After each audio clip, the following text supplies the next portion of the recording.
सरकारनं दोन्ही जी आर रद्द केल्यानं हिंदी भाषेचा वाद तूर्तास थांबला असला तरी समिती नियुक्तीचा वाद कायम आहे। त्रिभाषा सूत्राचं काय करायचं यावर आता समितीच निर्णय घेईल असं देवेंद्र फडणवीस यांनी सांगितलंय। त्यावर दोन्ही ठाकरे बंधूंनी इशारा देत दुसरीकडे युतीबद्दलही राज ठाकरेंनी एक मोठं वक्तव्य केलंय। पाहूयात। आता कमिटी तयार केलेली आहे, समिती ठरवेल। आम्ही कुठल्या पक्षाचं हित बघणार नाही, आम्ही महाराष्ट्राच्या विद्यार्थ्यांचं हित बघू। समिती कोणतीही असू दे, त्यांनी काही देऊ दे, पण सक्ती विषय आता संपलेला आहे। पहिली ते पाचवी हिंदी चालणार नाही, ते जाधव येऊ देत तर अजून कोणी येऊ देत। त्रिभाषेवरून वादात आलेल्या हिंदी धोरणाचे दोन्ही जी आर सरकारनं रद्द केले असले तरी समितीच्या घोषणेवरून दोन्ही ठाकरे बंधूंनी सरकारला इशारा दिलाय। टीकेनंतर काल सरकारनं आधीच्या हिंदी सक्तीचा, त्यानंतर अटींसह पर्यायी हिंदीचा असे दोन्ही शासन निर्णय मागे घेतले। मात्र केंद्र सरकारचं त्रिभाषा धोरण कसं राबवावं यासाठी फडणवीसांनी पुन्हा नरेंद्र जाधव यांच्या अध्यक्षतेखाली समितीची घोषणा केली आहे। त्यामुळे निर्णय मागे घेतला असला तरी पुन्हा नवी समिती नेमण्यावरून इशारे आणि प्रतिइशारे दिले जात आहेत। आम्ही निर्णय केलाय, आता कमिटी तयार केलेली आहे, समिती ठरवेल। आम्ही कुठल्या पक्षाचं हित बघणार नाही, आम्ही महाराष्ट्राच्या विद्यार्थ्यांचं हित बघू आणि विद्यार्थ्यांच्या हितात जे असेल तोच निर्णय महाराष्ट्राचं सरकार घेईल, कोणाच्याही दबावापुढे झुकणार नाही। आता नवीन एक समिती नेमले, त्या समितीमध्ये नरेंद्र जाधव यांच्या पांडित्याचा किंवा बुद्धिमत्तेचा पूर्ण आदर राखून मी त्यांना सांगतोय की म्हणजे सरकारला सांगतोय की तुम्ही अशी थट्टा करू नका, कारण हा शिक्षणाचा विषय आहे आणि शिक्षण विषयामध्ये तुम्ही अर्थतज्ञांची समिती नेमलेली आहे। अर्थात कालच मी सांगितले की समिती कोणतीही असू दे, त्यांनी काही देऊ दे, पण सक्ती विषय आता संपलेला आहे। मी आता जी तुम्हाला भूमिका जी मांडलेली आहे याच्या अगोदर पहिली ते पाचवी हिंदी चालणार नाही, ते जाधव येऊ देत तर अजून कोणी येऊ देत।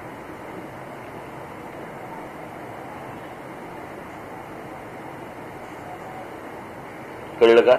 महाराष्ट्रामध्ये ज्या प्रकारचा मराठी माणसांनी विरोध केलेला आहे या गोष्टीला, याची जाणीव मला असं वाटतं जाधवांना असावी।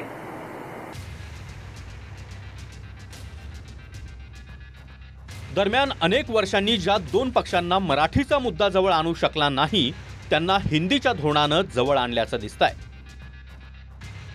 सरकारनं जी आर मागे घेतल्यानंतर मराठीच्या मुद्द्यावर उद्धव ठाकरे आणि राज ठाकरे दोघांचेही सूर जुळलेले दिसले। तरी समिती नेमावी, त्याचा निर्णय आणावा न आणावा याच्याशी आम्हाला काही कर्तव्य नाहीये। समिती कोणतीही असू दे, त्यांनी काही देऊ दे, पहिली ते पाचवी हिंदी चालणार नाही, सक्ती विषय आता संपलेला आहे। राज्य सरकारमधल्या देखील अनेक मंत्री आमदारांनी देखील या गोष्टीला विरोध केला। भाजपामधले एसएनसी गटातले मराठी प्रेमी हे सहभागी होणार होते आणि होणारही आहेत। हा जर मोर्चा निघाला असता तर मला असं वाटतं न भूतो असा मोर्चा हा निघाला असता। नियोजन नुसता भव्य ना महाभव्य मोर्चा असेल आणि ते खास करून महाराष्ट्राच्याच नशिबी येणार, बाकीची राज्य कुठची ऐकणार नाहीत। अमराठी आणि मराठी असा वाद करायचा आणि अमराठी मतं ही भाजपकडे खेचायची असा याच्यामध्ये एक छुपा अजेंडा होता। वातावरण एक महाराष्ट्रामध्ये निर्माण झालं आणि मराठी ताकद काय आहे हे देखील राज्यकर्त्यांना कळलं। त्यांना ही कल्पना नव्हती की मराठी माणूस एवढा एकवटेल। अतिशय आनंद आहे, जर ते एकत्रित येत असतील तर त्यांनी जरूर एकत्रित यावं। बाकी त्यांनी एकत्रित यावं, क्रिकेट खेळावं, हॉकी खेळावी, टेनिस खेळावं, स्विमिंग करावं, जेवण करावं, आम्हाला काही अडचण नाही। ज्यांच्या सद्विवेक बुद्धीला समोरून ज्यांना ज्यांना योग्य काही करावं असं वाटतं ते त्यांनी करावं। तो त्यांना अधिकार दिलाय। तुला कसं बातमी दाखवण्याचा अधिकार दिलाय ना, कुठली बातमी दाखवायची कशी, तशा पद्धतीनं त्यांना जे वाटतं ते बोलून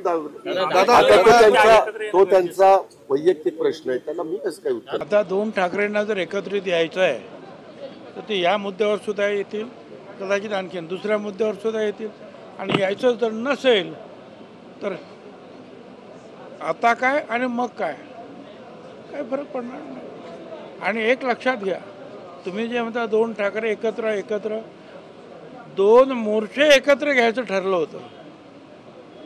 दोन ठाकरे एकत्र येण्याचं काही आपण ऐकलेलं नव्हतं।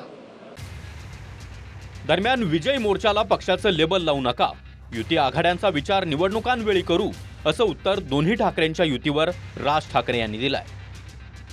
तर एकत्रितपणे अजून अनेक विजय प्राप्त करायचे आहेत असा विश्वास संजय राऊतांनी व्यक्त केला. प्रश्न असा आहे ना की या सगळ्याच्यामध्ये कुठच्याही मोठ्या गोष्टीसाठी मला असं वाटतं आमच्यातले वाद, आमच्यातली भांडणं, आमच्यातल्या गोष्टी या किरकोळ आहेत. महाराष्ट्र खूप मोठा आहे हो, कळलं का? या महाराष्ट्राच्या अस्तित्वासाठी, मराठी माणसाच्या अस्तित्वासाठी ही भांडणं आणि हे वाद आणि ह्या सगळ्या गोष्टी अत्यंत क्षुल्लक आहेत, अत्यंत क्षुल्लक आहेत. त्याच्यामुळे एकत्र येणं आणि एकत्र राहणं यात काही मला फार कठीण गोष्ट आहे अशातला मला वाटत नाहीये. परंतु विषय फक्त इच्छेचा आहे. ज्या दिवशी श्री राज ठाकरे यांनी साद घातली एकत्र यायला पाहिजे मतभेद विसरून, पुढल्या 10 मिनिटात उद्धव ठाकरे साहेबांनी त्याला प्रतिसाद दिला आणि तो सकारात्मक आहे. आणि तो सकारात्मक नसता तर हिंदी सक्तीच्या सरकारच्या भूमिकेविरोधामध्ये आम्ही एकत्र आलोच नसतो ना. ही विजयाची सुरुवात आहे, विजयाची पहिली पायरी आहे. आता आम्हाला याच पद्धतीनं अनेक विजय प्राप्त करायचे आहेत एकत्र येऊन. तुम्ही त्या मोर्चालाही पक्षीय लेबल लावू नका आणि उद्या विजय मेळावा झाला तरी त्याला पक्षीय लेबल लावू नका. कसं आहे, युत्या आघाड्या या सगळ्या गोष्टी, निवडणुका या सगळ्या गोष्टी येत जातील, जात जातील, सगळ्या गोष्टी होत राहतील. मराठी भाषा संपली, परत नाही येणार. या सगळ्या गोष्टी ह्या निवडणुकीच्या वेळेला बघता येतील किंवा विचार करता येईल त्या गोष्टींचा. त्याचा विचार आत्ता करून चालणार नाही. आत्ता मला असं वाटतं की या सगळ्या गोष्टींकडे तुम्ही एक संकट म्हणूनच पाहावं, त्याला राजकीय लेबल लावू नयेत. ज्या वादावरून राज ठाकरे सरकारला सवाल करतायत त्याची समिती उद्धव ठाकरे यांच्याच काळात नेमली गेल्यानं त्यांनी उद्धव ठाकरेंनाच सवाल करायला हवेत असं फडणवीसांनी म्हटलंय. तर मी कालच म्हटलं, राज ठाकरे आम्हाला प्रश्न विचारतात, तोच प्रश्न त्यांनी उद्धव ठाकरेंना विचारला पाहिजे की तुमच्या काळामध्ये 1ली ते 12वी हिंदी सक्तीचा निर्णय का घेण्यात आला, हा प्रश्न कधीतरी विचारला पाहिजे. तो महाराष्ट्राच्या बाबतीत उद्या मराठी माणसाच्या विरोधात, मराठी भाषेच्या विरोधात उद्या कोणी जरी असेल तरी माझा त्याला विरोध असेल, कळलं का? आणि उद्या जर समजा उद्धव ठाकरेंच्या काळामध्ये मला आत्ता मी हा प्रश्न विचारला यांना, परंतु तो कुठचा उच्च शिक्षण, प्राथमिक शिक्षण आणि काय उच्च शिक्षण याच्यामधला तो शालेय काहीतरी असेल, तो त्याच्यानंतरचा तो विषय आहे असं माझ्या आता कानावरती आलं. मला अजून त्याच्या डिटेल्स मला मिळालेले नाहीये.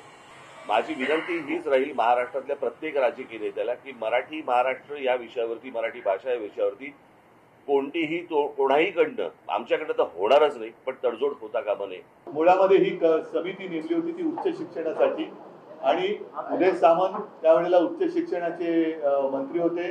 आता माशेलकर समिती नेमली का, तर राष्ट्रीय शैक्षणिक धोरण आल्यानंतर ते धोरण आलं, त्याच्यावरती बाबा आपण काय करायला पाहिजे म्हणून एक उच्च शिक्षणासाठी म्हणून समिती नेमली. त्याच्यात प्राथमिक शिक्षक कोणीच घेतले नव्हते. जर का मी GR काढला असता तर 3 वर्ष काय झोपा काढत बसले होते? 3 वर्ष कोणालाच कळलं नाही मी काढलेले GR, आणि मग मीच माझ्या GRची होळी करेन. उबाठाचे उपनेते विजय कदम हे या उपगटाचे नेते होते किंवा यातले प्रमुख होते. आणि यांनी काय शिफारस केली आहे, तर यांनी शिफारस अशी केलेली आहे की मुद्दा क्रमांक 8.1 इंग्रजी आणि हिंदी भाषा ही दुसरी भाषा म्हणून 1ल्या वर्गापासून लागू करण्यात यावी. इंग्रजी आणि हिंदी ही दुसरी भाषा 1ल्या वर्गापासून ते 12वी पर्यंत सक्तीची करण्यात यावी. आवश्यकता भासत असेल तर महाविद्यालयीन शिक्षणाच्या 3 किंवा 4 चौथ्या वर्षाच्या पदवी अभ्यासक्रमामध्येही हिंदी सक्तीची करावी. आता कोणी म्हटलंय, उद्धवजींनी तयार केलेल्या समितीमध्ये ज्यात उबाठा सेनेचे उपनेते हे सदस्य आहेत त्यांनी केलेली ही शिफारस आहे. दरम्यान 5 जुलैच्या विजय मोर्चाचं नियोजन कसं करायचं याबद्दल संजय राऊतांचा फोन आल्याचं राज ठाकरेंनी म्हटलंय. 5 तारखेला मोर्चा जाहीर केला होता, त्यामुळे विजयी मोर्चा ही 5लाच घेऊयात का असं म्हणून संजय राऊतांनी राज ठाकरेंना विचारणा केली. त्यावर सकारात्मक उत्तर देत फक्त ठिकाण जाहीर करू नका असं राज ठाकरेंनी सांगितलंय. माझ्या लोकांशी बोलून त्यानंतर एकत्रितपणे ठरवू असं राऊतांना राज ठाकरे यांनी सांगितलं. हा जो निर्णय आला त्याच्यानंतर संजय राऊतांचा मला फोन आला होता आणि त्यांनी सांगितलं की आपल्याला काय करायचं पुढे. म्हटलं आपल्याला मोर्चा तर रद्द करायला लागेल आता. तर त्यांनी म्हणाले की आपण एक विजयी मेळावा आपण घ्यायला पाहिजे. म्हटलं घेऊया. म्हणाले मग 5 तारखेला आपण जाहीर केले तर 5 तारखेला घेऊया का. म्हटलं 5 तारखेला घेता येईल. म्हटलं आत्ता काही ठिकाण बिकाण जाहीर करू नका. म्हटलं मी माझ्या लोकांशी पहिल्यांदा बोलीन, चर्चा करीन आणि चर्चा केल्यानंतर म्हटलं मग आपण एकत्र मिळून ठरवू आणि मग त्याच्यानंतर बघू आपण 5 तारखेला काय करायचं ते. तो मेळावा जरी झाला तरी त्याला काही पक्षीय त्याला लेबल लावण्यात काही अर्थ नाहीये. कारण हा खरा तर विजय हा मराठी माणसाचा विजय आहे आणि त्या दृष्टिकोनातूनच या मेळाव्याकडे पाहिलं पाहिजे. विशेष म्हणजे सरकारनं जरी GR मागे घेतला नसता तरी अजित पवारांसह शिंदे गटाचे आणि काही भाजपचेही आमदार मोर्चात सहभागी होणार होते असा दावा उद्धव ठाकरे यांनी केलाय. त्यानंतर आता विजय मोर्चात देखील काही सत्ताधारी आमदार येण्याचा दावा आहे. सरकारला शहाणपण सुचलंय की नाही हे येत्या काही दिवसात कळेल. पण तूर्त त्यांनी हिंदी सक्तीचा GR रद्द केला आणि जर का त्यांनी रद्द केला नसता तर 5 तारखेच्या मोर्चात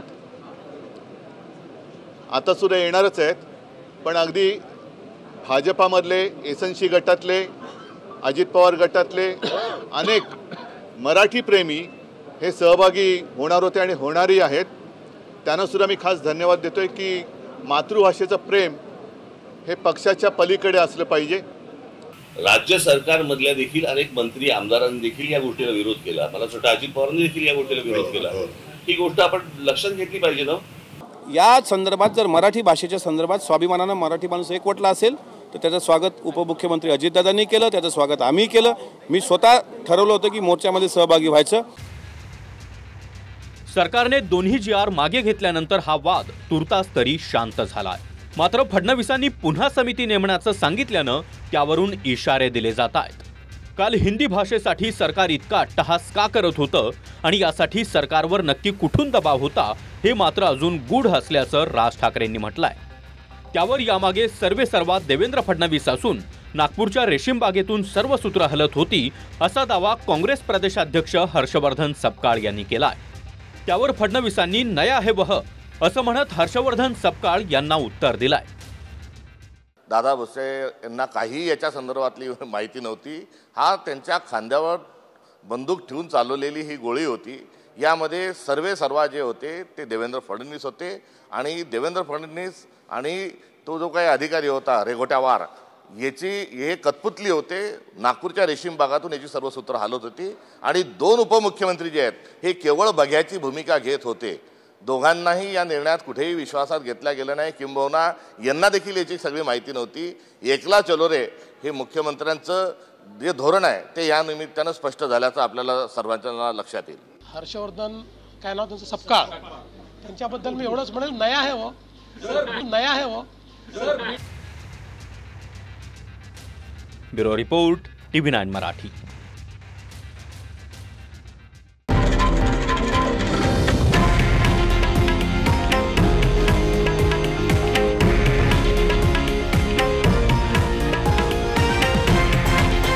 हे आहे देशातील नंबर 1 न्यूज नेटवर्क आणि आपण पाहत आहात TV9 मराठी, एकमेव.